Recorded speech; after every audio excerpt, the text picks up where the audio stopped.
Bonjour, mon nom est Stéphane Parent. Je suis très heureux aujourd'hui de partager ce nouveau documentaire sur la tragédie de l'Empress of Ireland, un naufrage survenu en 1914 au large de Rimouski. Mon intérêt pour l'Empress of Ireland remonte à plus de 25 ans. Au début, j'ai mis en œuvre un projet de fiction en recrutant des acteurs, des actrices et une équipe technique complète. Nous avons créé des storyboards, des animations 3D. Il y a eu évidemment beaucoup de recherches. Nous avons également construit une vraie maquette du navire pour les intégrations 3D. Il y a eu des répétitions avec les acteurs et beaucoup de scènes tournées devant des fonds verts. Malheureusement, le projet a dû être abandonné faute de budget. À travers ces années, j'ai eu le plaisir de rencontrer plusieurs experts de l'Empress of Ireland, dont l'ancien directeur du musée de la mer à Rimouski, M. Jean-Pierre Filion, ainsi que Ian Kinder, un grand expert de l'Empress. M. Kinder a donné une de ses dernières entrevues dans le cadre du présent documentaire, car il est décédé subitement alors qu'il se trouvait dans un bateau au large de Bell Island. J'offre évidemment toutes mes sympathies à la famille de M. Kinder. Ces intervenants livrent ainsi leurs propres analyses concernant les conclusions de la commission d'enquête qui a suivi le naufrage. Vous allez également découvrir le témoignage de l'historien Harald Briefné, qui aurait mis la main sur des documents incroyables que le capitaine du Storstad, le navire qui a percuté l'Empress of Ireland, aurait laissé dans une boîte dans le grenier de sa maison avant de mourir. Ce sont les nouveaux propriétaires qui en ont fait l'étonnante découverte il y a quelques années. Selon M. Briefné, il y aurait eu complot et de la collusion derrière cette commission d'enquête. Évidemment, ça demeure un sujet controversé, mais le but ici est d'apporter un nouvel éclairage sur ce sombre événement. Écoute, Jean-Pierre, je voulais marquer le 110e anniversaire parce que ça fait 110 ans aujourd'hui que, comme tu sais, l'Empress of Ireland a coulé. Et oui. Moi, je me rappelle quand j'ai commencé à travailler sur ce projet-là, je n'avais pas toutes les informations que j'ai aujourd'hui. Puis ça, c'est en partie grâce à la rencontre que j'ai eue aussi avec toi il y a quelques années quand je préparais mon documentaire, parce qu'au début, c'était un projet de fiction que je voulais faire, mais faute de budget, j'ai été obligé de bifurquer vers le documentaire. Mais je ne l'ai pas regretté parce que ce que tu avais apporté, puis il y a aussi M. Ian Kinder qui est décédé aujourd'hui, qui avait effectivement étudié beaucoup aussi les rapports de la commission d'enquête. Et moi, ce qui m'a toujours intrigué dans cette histoire-là, autour de l'Empress of Ireland, c'est pourquoi on n'a jamais parlé de cette version-là du Storstad. Parce qu'on avait, moi en tout cas, l'impression que ça m'a toujours donné, c'est qu'on avait la version de l'Empress of Ireland, mais celle du Storstad, elle avait été mise de côté. C'est parce qu'on avait désigner un coupable tout de suite en partant, puis on voulait faire en sorte que cette histoire-là soit connue seulement que d'un côté, là, je veux dire, d'une version soit dite officielle, d'après toi. Bon. Qu'on avait désigné un coupable d'avance, moi, je ne peux pas l'avancer parce que je veux des faits. Et je m'en tiens aux faits. Il y a un fait qu'on aurait pu mener l'enquête avec des Québécois et des Canadiens, sans aucun problème. On avait une espèce de BST, l'ancêtre du BST.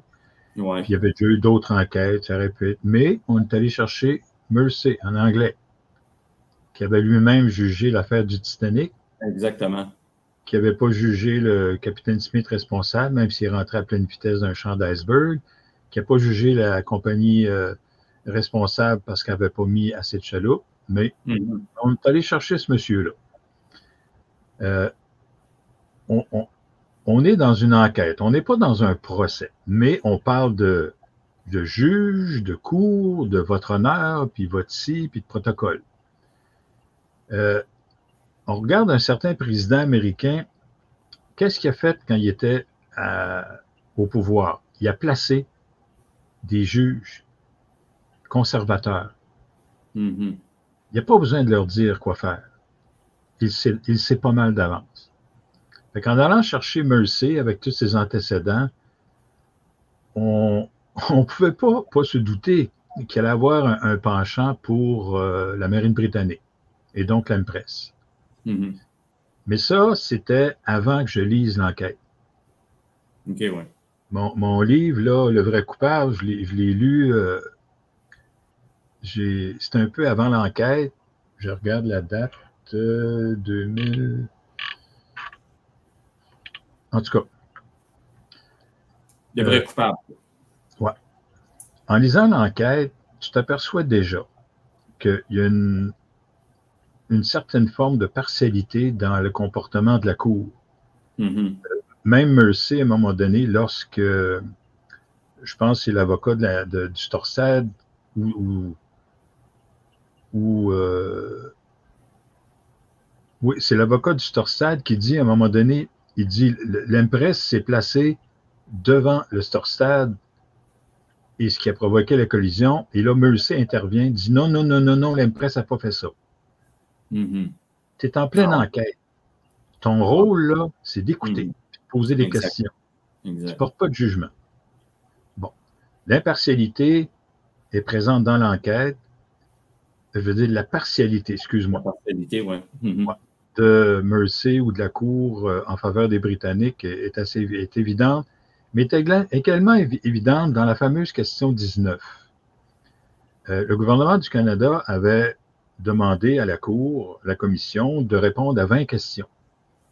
Fait que tout au cours de l'enquête, ils répondent à quelques-unes des questions, puis à la fin, ça, on voit ça dans le rapport, à la fin, ils retournent aux questions qu'ils n'ont pas répondu, puis ils répondent l'une après l'autre. La question 19 était, y avait-il de bonnes sentinelles dans la mâture des deux bateaux? On s'entend que on est dans une enquête qui touche un accident maritime. Donc, toutes les questions retournent directement vers cet incident-là, cet accident-là. Puis on accepte également qu'on ne veut pas savoir si c'est des bons pères de famille, puis s'ils jouent bien aux cartes, puis s'ils répondent. On veut savoir, ce soir-là, est-ce qu'ils ont fait leur job? Ouais. La question, c'est ça, dans le fond. Fait que, pour ça, on regarde les témoignages des deux vigies. La vigie du Storstad décrit totalement, elle voit l'Empress sortir de Pointe-au-Père, aller au large, virer, elle voit son feu. Ça concorde à 100% avec le témoignage de ses collègues de la passerelle. Son témoignage est complet. Il est précis. Puis il est corroboré par d'autres témoignages. Du côté de l'Empress, c'est assez surprenant. L'avocat du Storstad, il demande, bon, qu'est-ce que tu as fait? Bon, ben, j'ai vu, on est sorti de Pointe-au-Père, j'ai vu le Storstad, puis nous autres, on a viré pour faire route parallèle. Puis l'avocat du Storstad, oui, puis, oui, puis après, je le sais pas, comment ça, tu le sais pas? J'ai pas prêté attention. Alors, je répète, la vigie de l'Empress avoue qu'elle n'a pas prêté attention au seul bateau qui était dans les environs et qui s'en venait croiser l'Empress. Alors, elle n'a pas fait sa job, mais ça, je pourrais élaborer longtemps. Je ne suis pas sûr qu'elle n'a pas fait sa job. Moi, je pense qu'elle a vu quelque chose, puis ils ont dit, tu as un blanc de mémoire. Alors, tu as deux versions, une qui est complète, précise, l'autre qui est totalement incomplète. Alors, la question était, est-ce que les vigies ont fait leur travail? La réponse de la Cour, c'est quoi? On ne sait pas si une mauvaise observation de la vigie du Storstad a fait croire à Toughness que l'Empress s'en allait à gauche. Tu ne réponds pas à la question. Y a-tu fait sa job, oui ou non? Là, la commission s'enligne dans une espèce d'hypothèse à l'effet que Toughness aurait cru que l'Empress s'en allait à gauche parce que la vigie lui a dit non, non, non, non. La vigie, cling, cling, elle signale quelque chose. C'est les gens de la passerelle qui voient ce qui se passe, pas la vigie. Et d'un autre côté, elle dit la sentinelle de l'Empress a fait un bon travail. Alors, tu vois que ça tient absolument pas debout. Mais la commission compte tenu de ce que je considère son parti pris, ne pouvait pas répondre autrement. S'il avait dit que la VG du Storsad a fait sa job, ça démantibulait tout le témoignage de l'Empress. Fait que pour le parti pris, les preuves sont là. Mm-hmm. Alors, pour ta question, ta première question, quand tu regardes les conclusions dans le rapport d'enquête, tu regardes dans la partie des conclusions. Du côté du Storstad, tu as la commission juge que Toftness a été négligent. Le mot négligence est là. De ne pas réveiller son capitaine comme son capitaine lui avait demandé, c'est tout à fait vrai. Il devait le réveiller. Puis s'il repère un autre navire. C'était ça la consigne de base? Non. Non, c'était en vue du phare de Pointe-au-Père. OK. Parce qu'il est quand même premier officier, il est habilité à. Mais rendu au phare de Pointe-au-Père, il a dit à Pointe-au-Père, le pilote embarque, puis c'est le capitaine qui guide le bateau, qui commande le bateau jusqu'à. Mais soit, je ne me rappelle pas, c'est soit la bouée de lance au coq ou le phare de Pointe-au-Père, mais ça, c'est un détail. Il ne l'a pas fait. Mais, encore une fois, on n'est pas dans un procès criminel, mais dans une enquête, oui, il y a un préjudice, mais tu dois prouver que les accusations que tu mènes ont un rapport. Mm-hmm. Alors, quel est le rapport entre le fait que Toftness n'ait pas réveillé son capitaine et l'accident? Bien, il n'est pas fait. C'est sûr que les avocats de l'Empress vont dire que ce n'était pas lui qui devait être sa passerelle. Mm-hmm. Et qui devait être sa passerelle? Quelqu'un qui avait vu toutes les évolutions de l'Empress puis qui était préoccupé par ses manœuvres, ou l'autre qui dormait dans sa cabine? Ouais. Puis même le capitaine Anderson a dit « J'aurais fait exactement comme lui. Mm-hmm. » Alors, première chose. Mais il y a le mot négligence. Il y a également le mot faute. La commission dit que Toftness a fait une faute en pensant que l'Empress s'en irait à gauche. Ouais. Toftness a pensé que l'Empress s'en allait à gauche. Est-ce que l'Empress est passée à gauche? Non. Alors, il s'est trompé. Attention. D'après le témoignage de Toftness et de tous ses collègues, la dernière image qu'ils ont vue de l'Empress, c'est un Empress qui présentait son côté gauche. Le feu rouge et les feux de tête de mât distancés, le plus bas à gauche. Ça, en signalisation maritime, surtout dans ce temps-là, il n'y avait pas de radio, il y avait le TSF, mais je pense que le Storsad n'en avait pas. Mm-hmm. Il n'y avait pas de GPS. Quand tu veux signaler à l'autre de quel côté tu vas le croiser, ouais. Tu n'utilises pas des drapeaux ou des signaux. Non, non. Tu lui présentes le côté sur lequel tu vas le croiser. Assez longtemps pour lui indiquer. C'était des feux, hein? C'était des feux. Les feux rouges. Le feu rouge à gauche, puis les ouais. feux de tête de mât distancés. Ça veut dire, ce que Toftness a lu, l'Empress me dit qu'il va me passer à gauche. Mm. Ça, c'est un fait. Mais là, la brume est arrivée. Oui. Puis, dans la brume, je pense que c'est le Storsad qui est rentré en premier dans le banc de brouillard. Puis après ça, l'Empress est rentré. Ben, attends une minute, Jean-Pierre. Moi, ce que j'avais ici, là, c'est que le capitaine Kendall, il a repéré le Storsad. Il a fait virer son navire vers la droite, vers le golfe, autrement dit, pour ensuite faire route parallèle, sans que le Storsad ne l'aperçoive. Parce que là, c'est là qu'il aurait rentré dans le brouillard, puis il aurait coupé la route du Storsad. C'est en partie vrai ce que tu dis, si on se fie au témoignage des Norvégiens et de l'angle de la collision et de la vitesse de la collision et de la position de l'Empress dans le fond. Moi, dès 82, là, j'apprenais l'histoire de l'Empress. J'ai lu 14 minutes, le bouquin, là, James Kroll. La version norvégienne explique tout. Et quand je disais ça, là, les notaires du CA, non, tu ne peux pas dire ça. Ce que je retiens de la version norvégienne, c'est que l'Empress est bel et bien sortie de Pointe-au-Père, a croisé la route de l'autre, c'est pas de problème, tu es assez loin, a viré pour faire route parallèle à l'autre, donc en direction du Golfe, mais a continué de virer par la droite.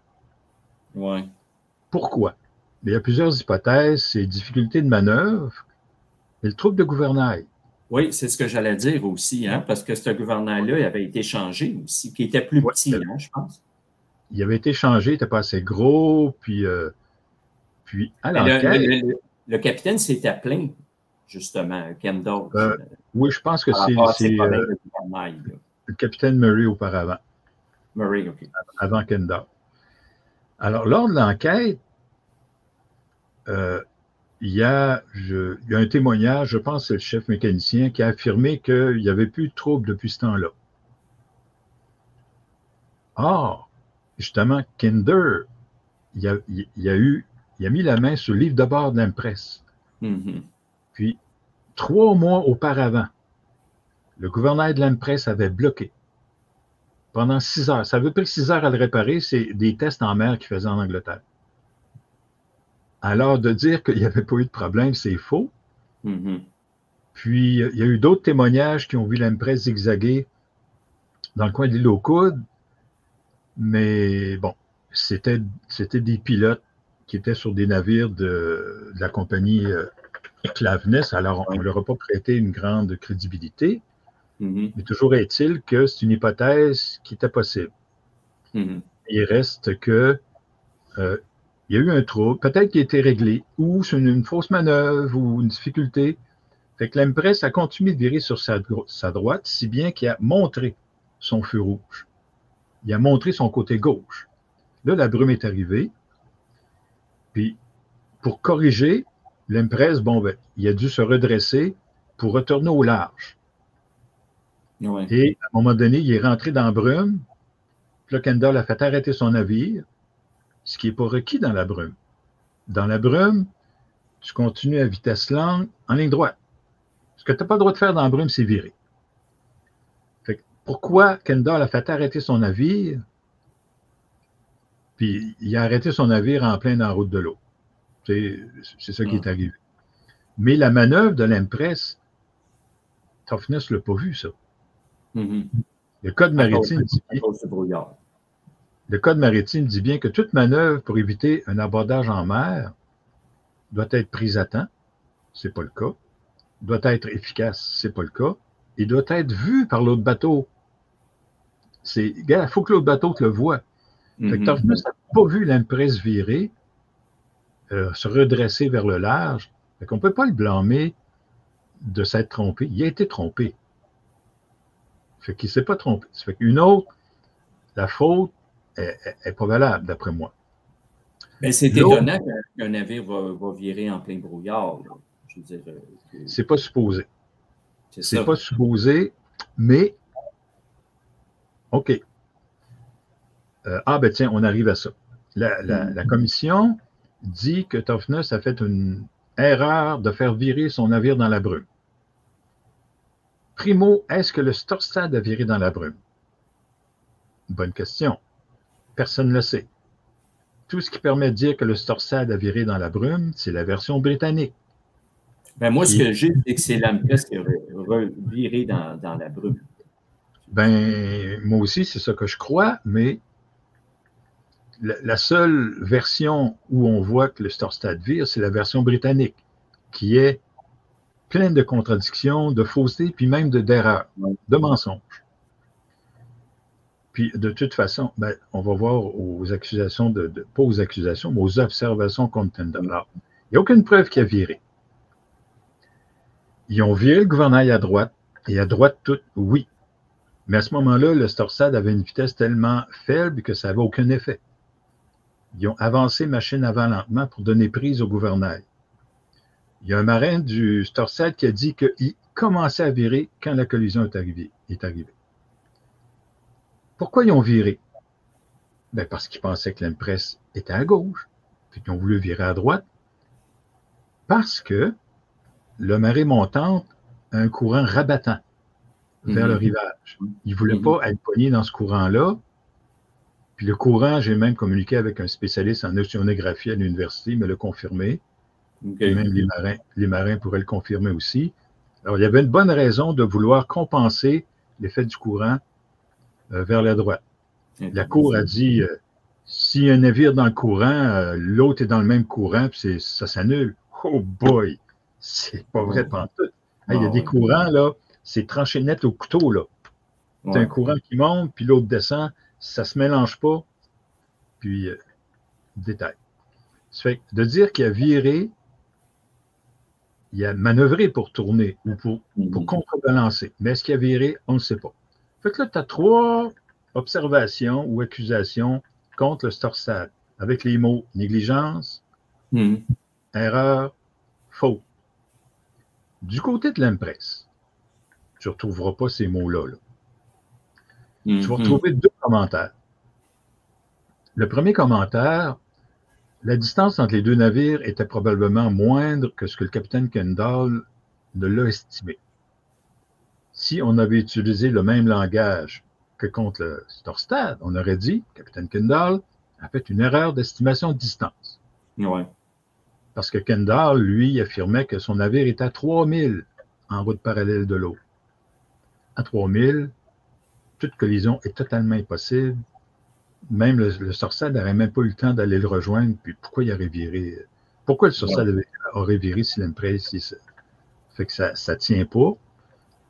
Puis, mais la formulation, c'est très doux. Là, on se retient. Mais quand même, la commission stipule que la distance entre les 2 navires, telle que décrite par Kendall, ça ne tient pas. Fait que ça, on dit, ouais, mais pourtant, ils sont supposés être en faveur de l'Empress, mais même s'ils ont des préjugés favorables pour l'Empress, et s'ils ont un parti pris ou peu importe, c'est pas des nonos. Oui, c'est ça. C'est pas des nonos. Il y a des assesseurs, il y a des spécialistes en navigation qui sont là. Ils ne peuvent pas rien dire là-dessus. Ils disent ça là, de façon très mollo, si bien qu'un non-initié, ça y passe par-dessus la tête. Oui, c'est ça. Le deuxième commentaire, lui, il est assassin. Il dit, le commentaire dit, le capitaine Kendall aurait eu avantage à laisser plus de champ au Storsad. Là, tout le monde se dit, ben, c'est sûr, c'est sûr. Wow. Mais attention, là, on est dans une commission d'enquête sur un accident maritime. Ça veut dire quoi, ce commentaire-là? D'abord, le champ, c'est quoi? Ben, c'est une distance. Et dans l'esprit du règlement maritime, c'est une distance sécuritaire. Ça veut dire quoi, une distance sécuritaire? C'est pas une distance qui empêche toute collision. C'est une distance qui empêche tout risque de collision. Dans le règlement maritime, c'est pas la collision qui est défendue, c'est le risque de collision. Comme dans le code de sécurité routière, il n'y a pas de place, c'est marqué que les collisions sont défendues, sauf que l'excès de vitesse, l'alcool au volant, c'est des circonstances qui créent des risques de collision. C'est ça qui est défendu. Alors, la Cour dit, capitaine Kendall aurait eu avantage à. C'est le seul endroit dans le rapport où on dit qu'un capitaine devait laisser un espace sécuritaire. On ne dit pas que Toughness... Non, on n'en parle pas. C'est là. Et en utilisant le terme « aurait dû », ça veut dire qu'il ne l'a pas laissé le champ. Alors, si on traduit avec des vrais mots, puis on utilise le même langage que dans le cas du Storsad, le capitaine Kendall devait... C'était au capitaine Kendall de laisser une distance sécuritaire entre les 2 navires, et il ne l'a pas fait. Pour manœuvrer en masse. Là. Mais d'après toi, est-ce que c'est parce qu'il était pressé? Non, moi j'ai une opinion personnelle, mais là c'est des... Pour qu'il arrive, mettons, en Angleterre avant... Il aurait pu aller 5-10 000 au large, ça n'aurait absolument rien changé sa consommation de carburant, ça n'aurait absolument rien changé sur le temps de traversée. Il n'y avait aucune raison d'aller plus au large. Puis il y avait en masse de champs. Il a viré très tôt. Kendall a prétexté, ben c'est ma route habituelle. Ben oui, mais moi, si je sors de mon centre d'achat, puis je prends toujours ce chemin-là, puis il y a un char dedans, moi, il rentrait dedans, moi, dire c'est ma route habituelle. Attends un peu, là. Mais est-ce qu'il était... Là, un petit peu fantaisiste. Est-ce qu'il voulait montrer son beau bateau aux résidents de Métis Beach, là? Voyons, ça se peut pas. Ben oui, mais le Concordia, le bateau, le premier officier voulait aller près du village pour saluer. Fait que ça se peut. Mais ça, c'est très hypothétique. Ouais. Mais il reste que les faits, c'est qu'il a viré trop tôt, alors qu'il y avait de la place en masse. Et avec ce commentaire-là, la Cour détermine que c'est vraiment le capitaine Kendall et personne d'autre qui a créé la situation de risque d'abordage en mer. Tu vas consulter le règlement maritime. Il y a un règlement spécifique pour le risque d'abordage en mer, tout ce que tu ne dois pas faire. Puis même la compagnie canadienne Pacifique avait écrit à ses capitaines au début de la saison, c'est peut-être une lettre standardisée qu'ils leur écrivent, vous devez tout faire pour ne pas placer votre navire en risque de collision, d'abordage en mer. Alors, c'est toujours le mot risque qui est là. Alors, moi, ce que j'en conclus, et j'avais fait des analyses avant, mais là, je regarde, la commission conclut que c'est Kendall qui a mis en place le risque d'abordage en mer. Peu importe ce que fait le Storstad, le risque était là. Okay. Je reviens au virage du Storstad par rapport au risque de collision. Dans le règlement, on dit bien, et là, on suppose qu'ils ont tourné à droite pour s'éloigner de l'Empress. Mais c'était pour contrebalancer le courant beaucoup plus, pour ne pas être emporté. Mais on dit bien qu'un navire qui commet une manœuvre qui est défendue, mais qui la commet parce qu'un autre navire a commis lui-même une manœuvre défendue, n'est pas responsable. C'est l'autre qui est responsable. Fait que je suis allé fouiller les règlements, puis moi, je ne suis pas spécialiste maritime, je suis historien amateur, puis mais gars, j'ai mon ami, je ne sais pas si tu connais Donald Tremblay. Oui, je l'ai entendu parler. Lui, la navigation et la marine, tout le monde le connaît. Puis, lui aussi, il dit que c'est Kendall. Là, c'est le responsable. Mais ce qui m'étonne, Jean-Pierre, aussi, c'est que normalement, parce que Kendall aurait dû arrêter son navire temporairement dans le brouillard, le temps que le Storstad passe, ou je pose une question comme ça, parce que je pense que ça se fait encore actuellement aujourd'hui, on utilise des guides locaux. Il y avait Adélard Bernier, là. Je pense qu'il y avait... Oui, mais lui, il est débarqué à Pointe-au-Père, il n'était plus à bord. Oui, bien c'est ça, exactement. Donc, il était déjà débarqué, lui. Donc, pour le reste, c'est Kendall qui a fait le bout de chemin, en fait. Oui, qui commandait, puis normalement, il aurait dû laisser la barre à son premier officier, mais il l'a gardé. Pourquoi? Je ne sais pas. Ouais. À partir de Rimouski, il n'y a aucune île majeure. Il y a des petites îles à métis, là, puis... mais c'est la pleine mer, là. Même, la question, est-ce qu'il aurait dû l'arrêter, son navire, dans le fond, dans le brouillard? Parce que naviguer dans le brouillard, même pour une voiture, je veux dire, on fait face à un brouillard dense. Normalement, on va ralentir ou on va aller se garer quelque part. Il a voulu l'arrêter dans le brouillard, son navire. Parce qu'en entrant dans le brouillard, il a fait un arrêt d'urgence. Un arrêt d'urgence, d'abord, peut être très dommageable pour les machines. Ils ne sont pas vraiment faites pour ça. Là. Tu mets toutes les vapeurs à l'envers, là, puis l'hélice, ça retourne de l'autre bord. Pourquoi un arrêt d'urgence? Nulle part dans le code maritime, il est demandé à un navire de faire un arrêt d'urgence dans la brume. Tout ce qu'on demande au navire, c'est de garder, comme j'ai dit tantôt, leur direction, de ne pas tourner, et de réduire la vitesse si possible. Ça suppose qu'avant la brume, les navires ont une attitude, une configuration de route sécuritaire. Si tu es obligé de faire un arrêt d'urgence dans la brume, ça veut peut-être dire que tu as mal manœuvré avant d'entrer dans la brume. Alors, il a fait un arrêt d'urgence parce qu'il savait bien trop qu'il s'en allait d'un banc de brouillard où le Storstad était, et il savait bien trop qu'il n'avait pas fait les manœuvres préventives avant, il avait viré trop tôt, etc., etc. Kendall a affirmé que son navire était arrêté, mais tout porte à croire que c'était pas vrai. Il y avait encore une certaine inertie. Ça change rien vraiment, là, mais c'est vraiment son témoignage. Corrige-moi là-dessus, Jean-Pierre, parce que je sais que le transmetteur d'ordre qui avait été retrouvé est en position full sur l'Empress, là. Il est en position full. Oui, mais c'est quand il a vu le Storstad arriver. C'est là qu'il l'a mis. D'accord. Oui, c'est important à préciser, là. Oui. Ça, t'as une suite logique quand même. D'accord. Mais ça, le transmetteur, je pense que tu avais un documentaire, c'est anglais. C'est un documentaire sur une équipe de plongée, puis je pense que Donald aussi témoignait là. Ça portait plus sur le naufrage. Si tu veux, on en reviendra tantôt, là. Mais c'est normal qu'il était en position avant tout pour éviter. Au moment qu'il a repéré le Storstad. Oui. Puis aussi, pour il était à combien de distance au moment, la dernière minute qu'il l'a repéré, là, à la toute dernière...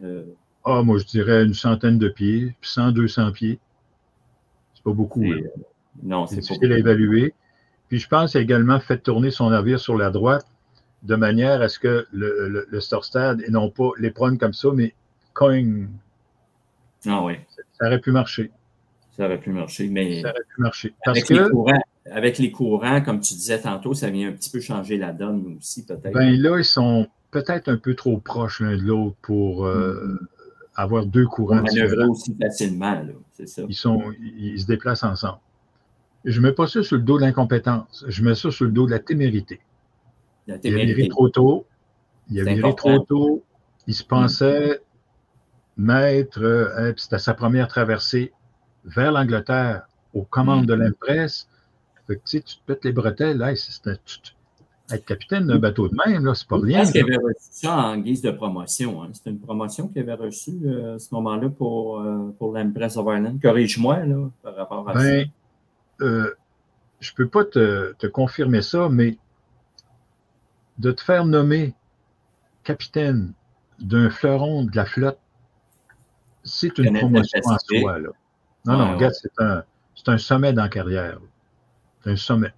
Tu peux pas. Mais c'est une grosse responsabilité parce qu'on parle de 1477 passagers qui étaient à bord. Hein. Ouais. C'est quand même beaucoup de monde. Là. Ouais. Puis, après tout ça, Kendall, il était sorti de la navigation, puis ils l'ont mis à terre. Il y a un an après, Toughness, il est devenu capitaine. Il était lieutenant, il est devenu capitaine.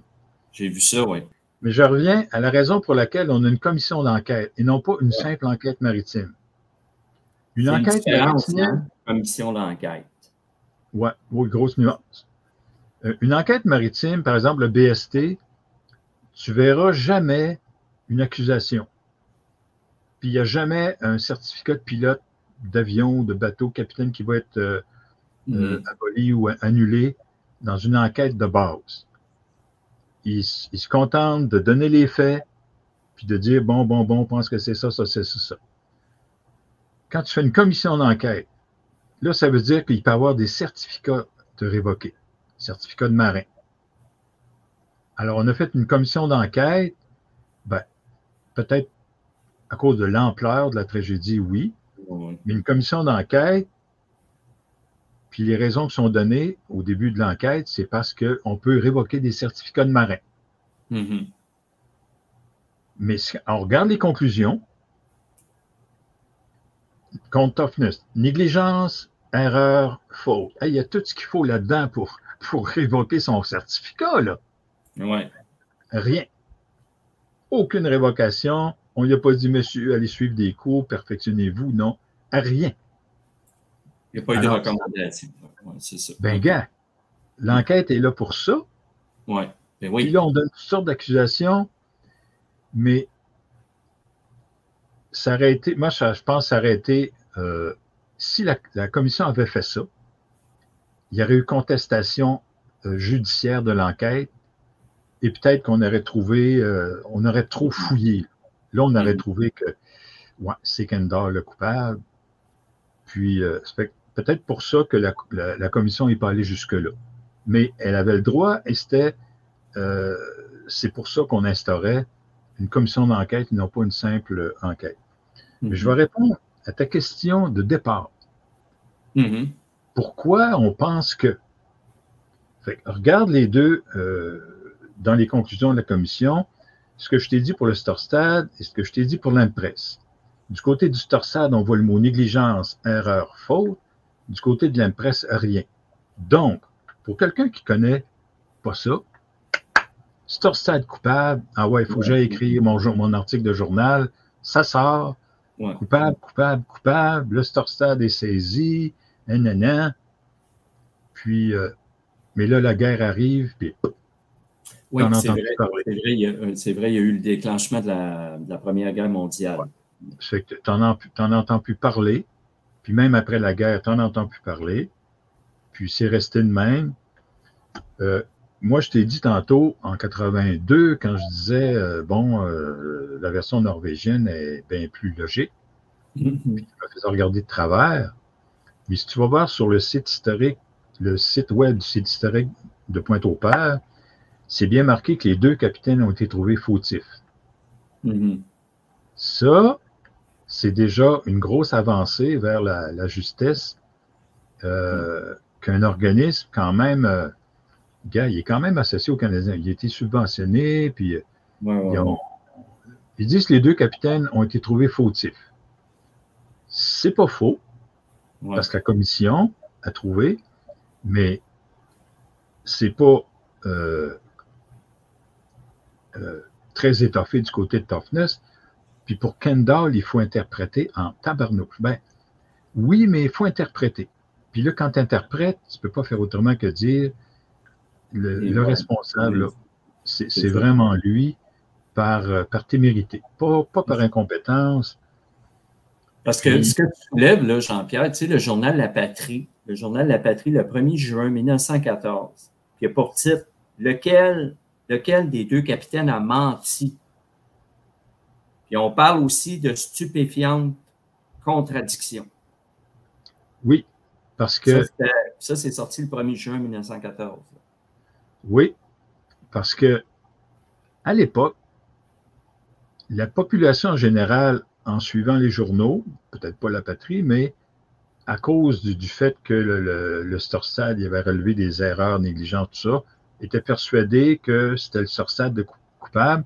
Puis même aujourd'hui, moi, j'ai réagi quand j'ai recommencé mon enquête, ma recherche, c'était en 2014. Après le 100e anniversaire, j'ai dit, je ferai rien, moi, lui laisser faire les affaires, puis ça a été beau. J'étais à Deschambault, Grondine Deschambault, là, au site historique. Puis là, j'entendais une madame, elle dit, ah, je suis allé à Pointe-au-Père, puis là, c'est là qu'il parlait du bateau qui a coulé l'autre. Tu sais, du bateau. Comme une torpille. Comme une torpille. Ben, justement, tu dis, tel bateau est écoulé par un sous-marin, ben, c'est le sous-marin qui est coupable. Tel autre bateau était coupé. Ouais. Fait que là, j'ai dit, attends un peu, là. On a encore cette perception-là aujourd'hui. Ouais, c'est ce que je te disais un peu tantôt, là. Ouais. Oui. Mon père, lui, me l'a raconté, mais il me dit très brièvement, puis j'étais jeune, il est écoulé, pas directement, mais c'est un accident. C'est un autre bateau qui est rentré dedans, puis c'était vague dans la population. Pierre Rimouski ne va pas dire que c'est l'Impress qui est coupable. Ah, tabarnouche, jamais. Mais moi, je regarde les faits, je regarde ce qui est écrit dans le rapport, puis moi, j'en conclus que la commission s'était donné un mandat de préserver la réputation de la marine britannique, surtout après ce qui est arrivé au Titanic. Et que, comme j'ai dit tantôt, c'était pas des nonos, c'était pas des incompétents. Ils pouvaient pas ne pas faire les 2 petites remarques insignifiantes, mais quand ils analysent, quand ils interprètent, surtout la deuxième, là, c'est, gars, t'es responsable. Ouais. Tu sais, je passe à 2 pieds d'un bateau. Ouais. Avec mon bateau, il n'y a pas de collision. Mais ils m'ont fait parler en maudit quand je vais retourner au port, par exemple. Parce que ça va être sur mon dossier. Tu as créé un risque de collision. Ouais. Tu peux être blâmé pour ça. Effectivement. Écoute, moi, j'ai eu l'occasion de m'entretenir avec des historiens norvégiens. Je t'en avais parlé. Il y avait M. Harald Brivné. Il était avec son ami là, Alt Johnson. Lui, M. Brivené, c'est qu'il aurait retrouvé des boîtes de documents là, dans le grenier de la maison du capitaine du Storstad, Thomas Anderson. Puis lui, selon ses recherches, il est persuadé qu'on a fait en sorte qu'on désigne tout de suite le coupable. Puis d'après lui, selon lui en tout cas, il y a eu collusion derrière les murs. Qu'est-ce que tu en penses de ça? Je te dis que c'est possible, mais j'ai aucun fait pour l'appuyer. Mm-hmm. Ça ne me surprendrait absolument pas, mais comme je t'ai dit tantôt, il n'y a même pas besoin d'avoir collusion. Tu sais, tu regardes, tu vas chercher un juge britannique. Le rapport d'enquête, tu dis, là, un peu, tu vas chercher un juge britannique dans une enquête strictement québécoise ou canadienne. Il faut préciser aussi, hein, Jean-Pierre, qui était à moitié sourd. Hein. Oui. Lord Mercy.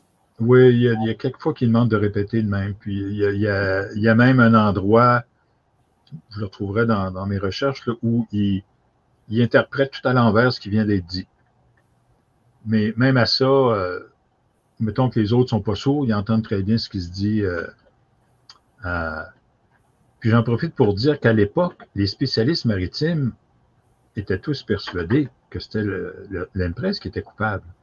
Les spécialistes du milieu, les gens du milieu, mais la population, avec ce qui sortait dans les journaux, puis ce qu'on voulait bien dire. On était dans l'émotion parce que c'est beaucoup de pertes de vie humaine. Ben là, c'est sûr que c'est un drame. Là. On a même dit que le Storstad avait été escorté même par la police. Là. Oui, il y avait des gens qui l'attendaient, des manifestants. Là, on avait craqué le monde, c'est sûr. Puis la désinformation, ça n'a pas été inventé aujourd'hui. Puis, mais moi, j'essaie de m'en tenir aux faits. Puis surtout, quand j'ai mis la main sur les transcriptions de la commission et du rapport d'enquête, ben là, c'est des faits. Je pars de là, voilà. Puis, mais je répète, collusion, même Kinder, il pensait ça aussi, corruption, je ne vais pas jusque-là. Je ne dis pas que c'est impossible, mais je dis que c'est même pas nécessaire d'aller jusque-là, parce que tu regardes ses antécédents, tu le places responsable d'une commission d'enquête. Oui. Gars.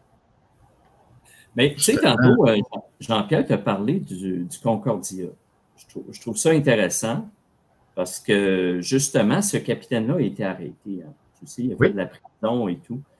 Et moi, quand j'avais parlé à M. Kinder, Gang Kinder, lui, il disait que, tu sais, dans la même situation aujourd'hui, probablement que ce même capitaine-là, c'est-à-dire Henri-Georges Kinder, aurait été arrêté, selon lui, en tout cas, pour négligence criminelle.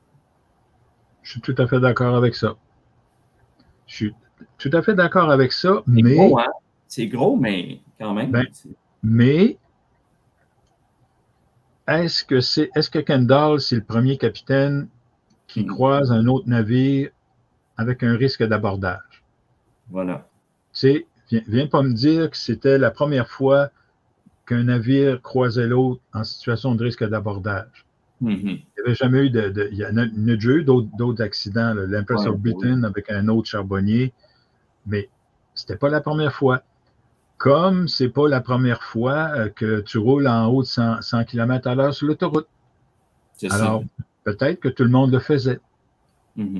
Mais, en faisant ça, mais peut-être que c'était plus éloigné. Là. Il était un petit peu plus large. Là. Mais ce qui est étonnant, c'est, comme tu disais tantôt, c'est un capitaine d'expérience. Normalement, ça aurait dû pencher dans la balance en sa faveur, d'une certaine façon. C'est pas comme un nouveau capitaine un peu qui n'a pas d'expérience. Non. C'était pas un débutant, ça, c'est sûr. Ça l'aide pas. Ça l'aide pas, effectivement. Parce que ça peut pas être mis sur l'incompétence ou l'ignorance. Non. Mais je retiens le mot que tu as dit tantôt, témérité. Oui, témérité parce qu'il a viré trop tôt. Puis, OK, peut-être qu'avec le Montrose ou avec d'autres paquebots, il faisait la même affaire, mais c'était aussi téméraire. Mais ça ne menait pas à des collisions. Moi, je roule à 118, Ça réduit mon risque ça réduit ma réactivité face à n'importe quoi qui est sur la route. Puis si on découvre que je roulais à 118, ben, je ne suis pas blanchi, moi, là. Ouais. Quand il est entré, il a fait sa manœuvre de renversement. Et c'est une manœuvre d'urgence, je te le répète. Tu ne fais pas ça en situation normale. Si tu fais ça, il y a quelque chose. Il vient de s'apercevoir que là, tout ce qu'il a fait, là, ça le conduit à ça, puis là, il réagit en panique. Mais est-ce que ça se peut que ce gouvernail-là, qui était jugé défectueux, en tout cas, aurait pu justement contribuer à cet accident-là? Dans la brume, je ne sais pas, mais le zigzag que l'Impress a avant, peut-être. Puis d'ailleurs, c'est dans l'enquête, le chef ingénieur, il dit que, je pense à Québec, ils ont pompé le liquide hydraulique pendant 10 minutes pour réalimenter le système. En fait, la roue appuyait sur des pistons. Les pistons amenaient un liquide hydraulique jusqu'à l'arrière du bateau où il y avait un système récepteur qui réagissait, qui faisait tourner qui activait une machine pour faire tourner le gouvernail, parce que ça ne tourne pas avec du bout des doigts. Là. Fait que dans ces tuyaux-là, tu as un liquide hydraulique. Je ne sais pas c'est quoi, le glycérine ou peu importe. Mais ça a pris 10 minutes. Alors, tu pompes pendant 10 minutes. Ça veut dire qu'il y a une certaine quantité de fluide qui se perd quelque part. 10 minutes après une traversée. Alors, il y a combien de liquide qui s'est perdu entre Québec et Rimouski, considérant que c'est l'endroit où tu manœuvres le plus. Tu manœuvres en mer quand même, il faut toujours là, maintenir... moi, j'ai déjà gouverné justement le bateau à Donald, à Saint-Barnabé, tu n'arrêtes pas d'aller d'un bord puis de l'autre. Les vrais autres, là, à un moment donné, ils trouvent l'équilibre, là, ça avance tout seul. C'est pas facile. Mais quand même, il y a combien de liquide qui fuit ou qui... Ça ne peut pas s'évaporer, ça doit fuir quelque part pour être obligé de le remplacer. Ou ça fuit en arrière complètement, quand ça arrive au bout, je ne sais pas, mais il en perd une certaine partie. Alors, il en avait perdu combien depuis Québec jusqu'ici? On ne sait pas. On ne sait pas. Est-ce que ça a contribué au trouble de gouvernail ou le trouble était dû à d'autres choses? On ne saura jamais. Toujours est-il que le trouble de gouvernail, il y a des gens qui ont menti par rapport à ça. Puis il y a des gens qui ont... Même il y a un marin de l'Impress qui a affirmé que l'Impress a eu des troubles de gouvernail dans le coin des Loups-Coudes. On dit qu'on s'est arrangé pour le pitcher en Angleterre, pour pas qu'il témoigne, puis finalement, la Cour l'a pas cru parce qu'il y avait une attitude un peu cow-boy, mettons. Et c'était quoi l'avantage de déclarer ça? Il voulait-tu se rendre intéressant ou il y a eu effectivement un trouble? Puis les zigzags de l'Impress, dans ce qu'appelle le passage de la traverse, je pense que c'était l'île aux Coudes, ben c'est un fait aussi, là. Est-ce que ça a été inventé? Parlant d'invention, les témoignages des Norvégiens sont unanimes, ils concordent tous, sont précis, il n'y a aucune contradiction. C'est important. Si on dit que les Norvégiens ont menti, là, ça veut dire que ce pas des comédiens, là. Ça veut dire qu'ils se sont tous concertés pour avoir une telle version. Alors, ils apprennent un texte par cœur, nanana. Puis là, je faisais la comparaison avec mes comédiens, parce que j'ai fait la pièce de théâtre, puis les comédiens aussi. Ils savent leur texte par cœur. Ils vont te répondre comme ça, ils vont tout répondre ce que tu veux. Pose une question en dehors du texte. C'est ça. Fait que la Cour a sûrement posé des questions auxquelles ils ne s'attendaient pas. Ils sont demeurés constants. Tout est logique dans leur déclaration. tout se tient, puis ça explique tout. Moi, ma première impression, je te l'ai dit tantôt, en 80, la version norvégienne explique tout, tout au complet. Puis même, je pense à l'angle de la collision et de la façon dont le Storstad est sorti de l'Empress. Kendall lui dit le Storstad est rentré à 80 degrés, puis il a sorti de reculons. Tout porte à croire qu'il est rentré à 40 degrés et non pas 80, et qu'il ne s'est pas retiré comme ça. Il était sorti par le mouvement de l'Empress, parce que l'Empress avançait. Il avançait, oui, c'est ça. Ouais, et cette sortie, il a été éjecté du trou de la brèche, puis ça, c'était constaté par un gars qui était sur le pont, un dénommé Gosselin. Mais il n'a pas témoigné à l'enquête. Il n'a pas témoigné à Gueule, OK. Il a témoigné à Rimouski lors d'une enquête préliminaire, puis il a dit que, ouais, moi, le Storstad est arrivé, puis là, il est sorti comme ça. Si bien qu'ils ont manqué de se frapper derrière à derrière. Oui, c'est ça. Mais moi, ce que j'avais entendu par rapport à ça, c'est que quand le Storstad était à l'intérieur de l'Empress, le capitaine Kendall aurait été sur le pont avec un porte-voix pour demander au Storstad de rester dans la brèche. De faire machine avant tout pour rester dans la brèche. Effectivement. Parce que lui, il voulait, autrement dit, que le Storstad agisse comme une espèce de remorqueur, puis de le pousser jusqu'aux côtes. Sauf que je pense qu'il était à 7 km. Là. Si tu regardes, là,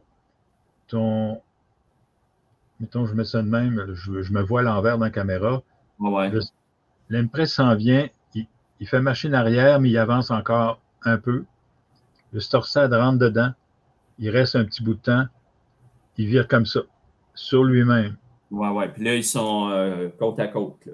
Presque, oui, parce que Ferguson, le télégraphe, lui, il a vu passer les lumières du Storstad comme ça, par la fenêtre de sa cabine de télégraphie.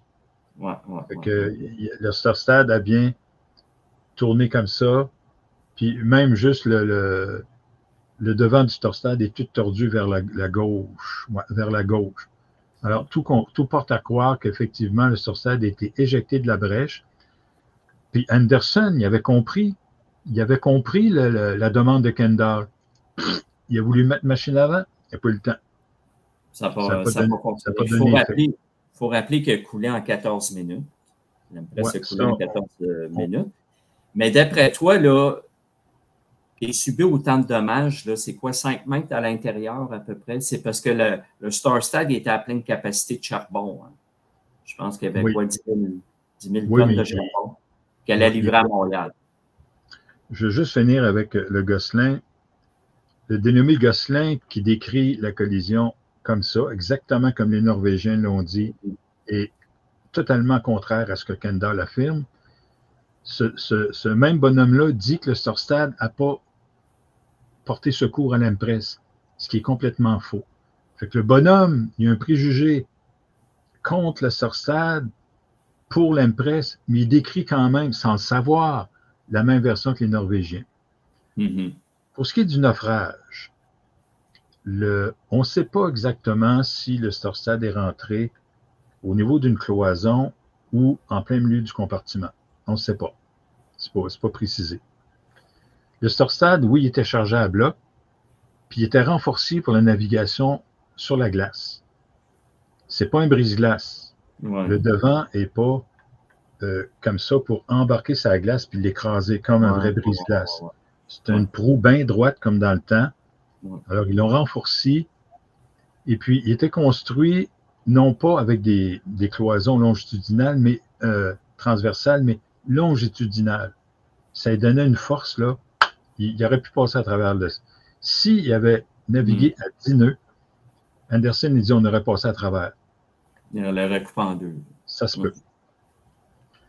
Alors, il est rentré au niveau d'une cloison ou au niveau d'un compartiment.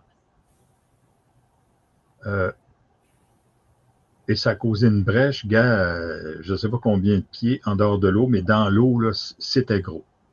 Alors l'eau, dès que le Storstad est sorti, l'eau a commencé à s'engouffrer rapidement. Évidemment. Il est bien marqué dans le règlement qu'en temps de brume, mais je ne sais pas si c'est le règlement. Je pense que c'est le règlement 19 de la compagnie Canadien-Pacifique. En temps de brume, tu fermes les portes étanches, les sabords, puis les hublots. Les sabords, c'est, mettons, les portes par où, mettons, ils peuvent jeter des vidanges ou je ne sais pas trop. Ouais. Tout ce qui doit être fermé, doit être fermé. Mais ils ne fermaient pas les hublots parce que c'était compliqué. Il fallait faire le tour de toutes les cabines, demander aux gens de fermer les fenêtres, puis il n'y avait pas de radio dans ce temps-là, puis ils ne pouvaient pas savoir si les hublots étaient ouverts ou pas. Les sabords, c'est pas long. Mais les portes étanches. Les portes étanches, normalement, tu as 1 ou 2 membres du personnel qui sont attitrés à chaque porte étanche. Puis évidemment, la porte étanche d'en arrière, c'est pas le gars qui travaille en avant, c'est le gars qui travaille en arrière. Mais à ta minute, c'était pas automatique? Non. C'était manuel. Là. Pour le Titanic, oui, mais pas pour l'Empress. Okay. Il y avait des portes étanches à guillotine dans la cale parce que la cale fait plusieurs étages. Alors, la porte est en haut, et mettons, il enlève la pine, puis putain, ça descend. Sur les ponts, ils ne peuvent pas faire ça. C'est latéral, puis c'est avec un engrenage à crémaillère. Est-ce que c'était long? Est-ce que 30 c'était long? secondes. 30 secondes, OK. 30 secondes à partir du moment où tu commences. Ils font toujours des exercices avant les départs. En 3 minutes, tout était descendu, tout était réglé. Mais en 3 minutes, ça inclut le temps où tu lances le signal et le temps où tu fais le tour pour voir, puis tu as ton rapport, c'est réglé. Mais c'est 30 secondes. À partir du moment où tu arrives à ta porte, c'est 30 secondes. Ça veut dire que si Kendall avait respecté ce règlement-là, il aurait donné l'ordre de fermer les portes étanches. On va mettre 30 secondes pour les fermer. On va dire un autre 30 secondes pour se rendre au poste, que l'équipage, chacun des hommes d'équipage se rende à sa porte, puis la ferme. Il y aurait eu amplement le temps de fermer les portes étanches. Mais il ne l'a pas fait. C'est dans le règlement qu'il devait le faire. Mais oui, c'est étonnant. Et là, on dit en temps de brume, bon, là, c'était le brouillard, mais est-ce que Kendall savait, parce que tu le vois le brouillard, là, tu vois qu'il est là, tu vois des lumières de ce côté-là, peut-être qu'en bas, tu te dis, bon, il n'est pas grand, mais toujours est-il qu'il n'a pas fermé les portes étanches, comme il aurait dû faire. Puis pour les hublots, peut-être ça contribuait à, mais c'est surtout les portes étanches. Mais est-ce que, selon toi, ça aurait pu faire une différence? Regarde, tu as une brèche qui s'étend rapidement par les portes étanches. C'est par là que ça s'étend. Puis, le temps que le Storsad rentre, puis là, tu as une brèche, l'eau s'étend. Puis, l'Empress commence à pencher. Là, peut-être que les derniers hublots qui n'étaient pas ouverts, ça a commencé à rentrer là. Mais entre un hublot et une porte étanche, là, tu as une méchante différence. Ça coule. Mais il n'était pas fermé. Puis ça me surprend, mais l'enquête portait sur la collision. Elle ne portait pas sur le naufrage. Ils en ont parlé, oui, mais ça n'a pas été ressorti que Kendall n'avait pas ordonné la fermeture des portes étanches avant, en rentrant dans la brume. Mais c'est intéressant ce que tu soulèves, Jean-Pierre, parce que peut-être il aurait coulé, évidemment, mettons, mais peut-être en un petit peu plus de temps. Il aurait mis plus de temps.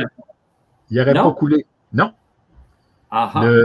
L'Empress, comme le Titanic, les navires, les paquebots, malgré la brèche, malgré le fait que... Okay. Les paquebots de l'époque étaient construits selon la règle des 2 compartiments. Sur l'Empress, il y avait 11 compartiments. La règle voulait que même si tu as 2 compartiments de noyer, ton bateau flotte. C'était ça la règle. C'est un bon point, ça. À condition que les portes étanches soient fermées. Et voilà. C'est ça. S'ils ne sont pas fermés, la règle ne tient plus.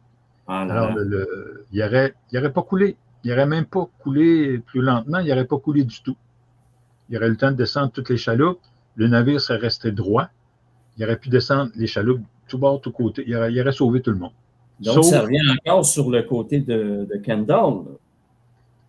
Ben là, ça peut pas être la faute des Norvégiens. Il n'a pas ordonné la fermeture des portes étanches quand la brume est arrivée.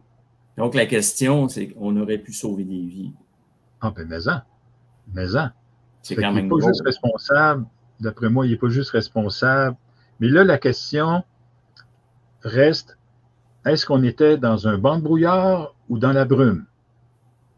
Tu sais, la brume, ça veut dire c'est longtemps, là, ça fait un bout que tu es là. Alors, mais il était peut-être trop préoccupé à manœuvrer son bateau, puis il savait qu'il y avait un autre bateau dans le banc de brouillard. Il n'a peut-être pas pensé à ça, lui. Mais normalement, si tu fais un arrêt d'urgence, c'est parce qu'il y a une urgence. S'il y a une urgence, il y a un danger, ordonne la fermeture des portes étanches. Kendall a dit qu'il l'a ordonné. Il n'y a aucun signal enregistré qui a été émis. La seule façon que, en tout cas, la salle des machines, la seule façon de savoir, c'est sur le télégraphe. Oui. Il y a une position où on demande fermer les portes étanches. Mais d'après le reportage là, de l'équipe de plongée, la dernière position demandée, c'était pas ça. Parce que sur un télégraphe, mettons que le bateau coule, tu as la position, mettons que tu prends celui d'en haut ou d'en bas, tu as deux informations. Là. Ce qui est demandé, mettons, par la passerelle, et ce qui était fait. Ça fait que tu peux déduire l'ordre précédent qui était demandé. OK. En interprétant la position. Puis c'est ça qu'ils ont trouvé, ils ont prouvé que Kendall n'avait pas demandé la fermeture des portes étanches. Là, je disais justement, à condition, je n'ai pas mon texte au complet, mais à condition, bien sûr, que toutes les portes étanches soient fermées. Bon. Ah, c'est des recommandations de la commission à la fin. Il doit respecter. La commission poursuit en précisant le but de sa recommandation. Ben, je vais te lire au complet. Tiens. OK, vas-y. Dans l'autre recommandation, la commission débute par la suggestion que les portes étanches soient fermées la nuit en temps de brume. Puis, bon. Encore ici, on peut voir une certaine logique, mais comment alors réagiront les passagers qui devront monter toujours parce qu'ils ne pourront plus circuler entre les ponts, sur le même pont. Il faudrait qu'ils montent en haut parce que les portes étanches montaient jusqu'aux deux premiers ponts. Okay. Les passagers de première classe, il n'y avait pas ça, eux autres. Il faudrait qu'ils montent, nanana. Puis, s'il arrive un incendie, les équipes médicales, les urgences, ils ne pourront pas circuler. Bon, une sérieuse lacune opérationnelle à cette recommandation-là.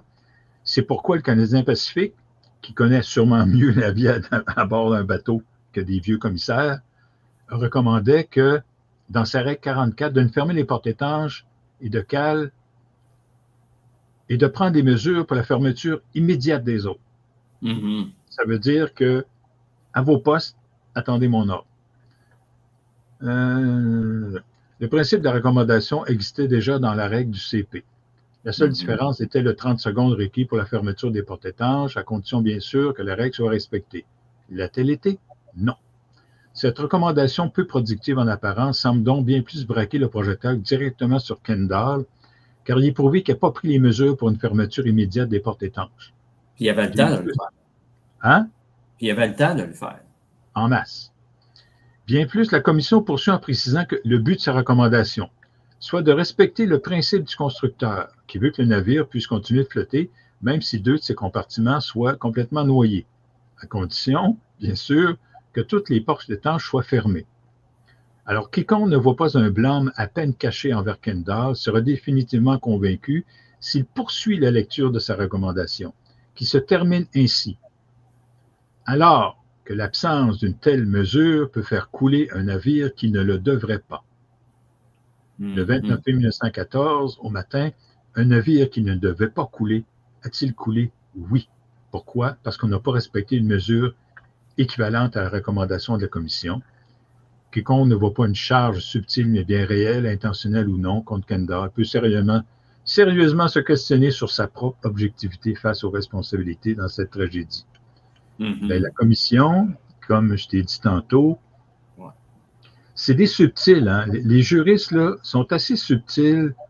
Puis tu vois, là, ils n'ont pas blâmé directement. Puis là, ils font une recommandation, puis dans la recommandation, ils disent que si c'est pas respecté, un navire qui ne doit pas couler. Fait que là, ben, voyons donc. Fait que moi, quand j'ai lu ça, là, Ben, je comprends. Non, mais je comprends. Mais tu sais, M. Kander, là, Jan Kander, ce qu'il m'avait dit, c'est que ça rejoint un petit peu ce que les historiens norvégiens avaient dit, c'est par rapport peut-être à la collusion, c'est que c'était pour empêcher toute poursuite potentielle des familles contre la Canadienne Pacifique. Ça se peut. Ça se tient. C'est possible, hein? Ça se tient. Ah, oui, ça se peut très bien. Mais c'est facile de faire porter le blanc. C'est une petite gang de Norvégiens avec le vieux bateau tout sale. Là. C'est bien facile. Puis, tu sais, t'arranges ça. Puis, Canadien Pacifique, c'est pas une petite compagnie de rien. Là. C'est une grosse compagnie. C'est ça. Fait que, non, tu regardes ça, là, puis ça a toutes les allures d'eux. Mais encore une fois, moi, je m'en tiens aux faits. Je m'en tiens à ce qui est écrit. C'est ça, exactement. Mais tu sais, regarde, à notre époque, ça me fait penser un peu à ce qui s'est passé. Bon, c'est des histoires complètement différentes, là, on le sait. Mais ça démontre un petit peu la façon que des fois des commissions d'enquête sont menées, toute la gestion de ça, le gouvernement là-dedans, ce qui s'est passé à Mégantic. C'est encore la Canadienne Pacifique là, qui était en arrière de ça. Là, puis il y avait une série là, qui est sortie, une série documentaire que j'ai écoutée là-dessus, qui était vraiment très enrichissante. Les recherches étaient super bien faites. Et ça me fait penser justement à ce qui s'était passé à l'époque avec l'Empress of Ireland. Puis je me suis dit, ben, à l'époque, ça devait être bien plus pire qu'aujourd'hui. Parce qu'aujourd'hui, on est beaucoup plus informés qu'on l'était il y a 100 ans. Là. Ça, c'est sûr et certain. C'est sûr et certain avec l'Internet, tout ça. Moi, on a plus de médias, il y a plus de journalistes. Non, les gens sont plus informés, puis les spécialistes aussi du domaine sont plus informés, puis ils réagiraient assez rapidement. Soit, peu importe. Là. Mais quoi que, bon, on en parle, ça fait 100 ans, ben, il y aura... Je pense pas qu'aujourd'hui, on ne pourrait pas, de toute façon, désigner Non, mais moi, je me suis donné comme... mes écrits sont là. Il y a des gens qui lisent. Je suis allé donner une conférence à Rimouski un petit peu après le 100e anniversaire. Et je suis pas sûr que les gens veulent le savoir. Bien, moi, je trouve ça important, Jean-Pierre, de ce que tu as fait au niveau de tes recherches, M. Kander, les historiens norvégiens, parce que je considère que c'est important d'avoir l'autre version des faits. Justement, je vais mettre les liens sous la vidéo. Si les gens veulent aller, ceux et celles qui sont intéressés, d'aller télécharger ton livre, qui est toujours disponible sur ton site, hein, je pense. Oui, mais tu iras voir sur mon site, puis peut-être le lien à donner, c'est dans ma page historique. J'ai un dossier complet sur l'Empress. Rapidement, là, j'ai 14 minutes pour l'Empress. Ah, ben c'est ma pièce de théâtre. Je l'ai numérisé. Hey, ça dure 3 heures. Wow! La tragédie oubliée, c'est un résumé du livre de James Kroll, 14 minutes. Ouais. Ça donne j'ai beaucoup aimé ce livre-là. Une bonne idée. Ouais. Ici, c'était l'Empress. Je me posais des questions sur la partialité. Analyse de l'enquête et du rapport d'enquête. J'ai fait une première analyse. Je parle du règlement en mer qui n'a pas été respecté par Kendall. Empress of Ireland, le vrai coupable. Là, je reviens avec mon analyse d'enquête. Puis, j'ai une nouvelle approche. Quand je parlais, j'analysais les commentaires. C'est là que j'ai vraiment... Parce que je n'ai pas réagi en premier temps en lisant ça. Mais à un moment donné, j'ai dit, attends un peu, là. Puis là, j'ai une nouvelle approche. J'ai apporté des nuances, puis là, c'est pas moi qui dis que Kendall est coupable, c'est la commission. Il y a du stock en masse pour s'amuser. Bien, tu sais, dans le fond, c'est d'essayer de comprendre parce qu'on se dit, c'est le plus important naufrage en temps de paix. Même avant le Titanic, je crois, en proportion du nombre de passagers qu'il y avait à bord des deux navires. Hein? Oui. Si on en proportion, oui. Puis c'est la deuxième plus grosse tragédie maritime au Canada. Exactement. Donc, je pense que c'est important d'avoir cette vision-là, en tout cas, cette version. Je veux dire que moi, comme je te dis, je suis un peu comme toi, je m'intéresse aux histoires d'enquête, de bateaux, de navires. Je suis un fan fini de Titanic aussi, comme beaucoup de monde. Et quand je me suis intéressé à l'âme presse, ben, je ne connaissais pas tout ça, là. Alors, je pense que c'est important de le partager. Ben, écoute, Jean-Pierre, on arrive à la fin. Merci beaucoup, en tout cas, pour ton partage, d'apporter tes lumières par rapport à ça. J'y tenais parce que là, tu vois, on arrive au 110e anniversaire. J'ai dit, qu'est-ce que je pourrais faire pour amener ça, je veux dire, comme je te disais tantôt, cette version-là. Fait que je vais partager ça demain, justement. C'est une bonne date pour ça. C'est une bonne date pour ça. Puis j'espère avoir l'occasion de t'en reparler. Puis, ben, merci encore là, de ta contribution à ce que tu as fait pour faire connaître ça du public. C'est très important ce que tu as fait. C'était bien intéressant.